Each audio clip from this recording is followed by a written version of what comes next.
We're here at the Mornington Peninsula Motorcycle Club testing the brand new 2020 model Honda CRF450R. Now, this particular bike, while it looks very similar, almost identical to the 2019 model Honda 450, there are quite a few noticeable changes on this new model. Now, first cab off the rank for 2020, brand new for the new machine, is called HSTC. Now that stands for Honda Selectable Torque Control. Now what we've got is 3 selectable maps where you can basically fine-tune how smooth your torque delivery is on the bike. When you've got a very slippery dry track like we've got here today, it's going to work exceptionally well, and I'm really looking forward to giving that a try. Also new for 2020, the battery and the pack that it sits in sits 28 millimeters lower than the 2019 model. Now this is aiming to do 2 things. First of all, it carries the weight a little bit lower, so a lower center of gravity, helps with handling. Also, it gets it out of the way for that valuable air that's trying to go through the air filter. We've also got 3 brand new maps for the ignition that can be selected on the fly from a switch on the left-hand side of the handlebars.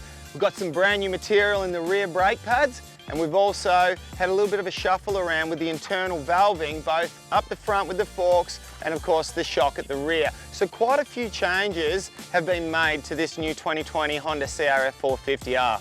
Now the Honda 450 is my personal weapon of choice throughout the year, so I know my way around the 2019 model exceptionally well, all the ins and outs, what makes it tick.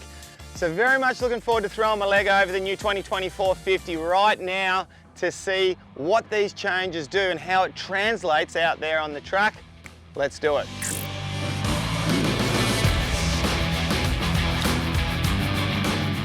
I've come back in, and what I've realised is, while all these little individual changes to the new bike may not be too much by themselves, what they add up to is a pretty large, significant change to this particular model. And what I'm referring to is suspension, valving changes. It completely has changed the way this bike reacts out on the track.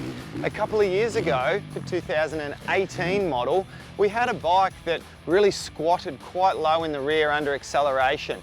Honda fixed that for 2019, but they fixed it almost too well to the point of where the back held up exceptionally well for 19, but squatted down a little bit too low in the front under brakes. Well, for 2020, all these changes that they've made internally to the suspension, what that equates to is a very well balanced bike out there on the track. When you combine that with the fact that our battery pack and our battery is quite a bit lower, that lowers the center of gravity and it affects the handling a little bit as well. So it's really quite noticeable, the difference in handling from the 2020 machine to the 2019. And I've got to say, I can really feel a big difference between the two there. As far as the motor goes, no major changes other than I can feel that extra air coming into the airbox with the lower battery pack there.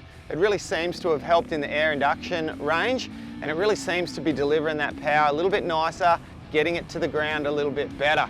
And our new torque control map system, something that I'm not normally a big fan of. I sort of tend to think of them as a little bit of a gimmick.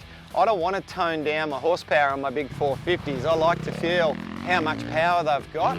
But I must say, out here, that new torque control system really allows you to put that power to the ground, no drama whatsoever. And I actually tried on one of the slipperiest parts of the track, just absolutely pin it in 4th gear, a nice torquey gear in a high-speed section, and kind of hope for the best. And it really surprised me with how smoothly it put that power down to the track. So for me, without a doubt, the biggest change is that new torque mapping system works spectacularly well out there, particularly on this track. Well, that's a wrap here at the Mornington Peninsula Motorcycle Club, testing the brand new 2020 Honda CRF450R. Thanks so much for joining us. And for all you big bore Honda fans out there, these are available now at your Honda dealership. Go on down and check them out and go sort yourself one out.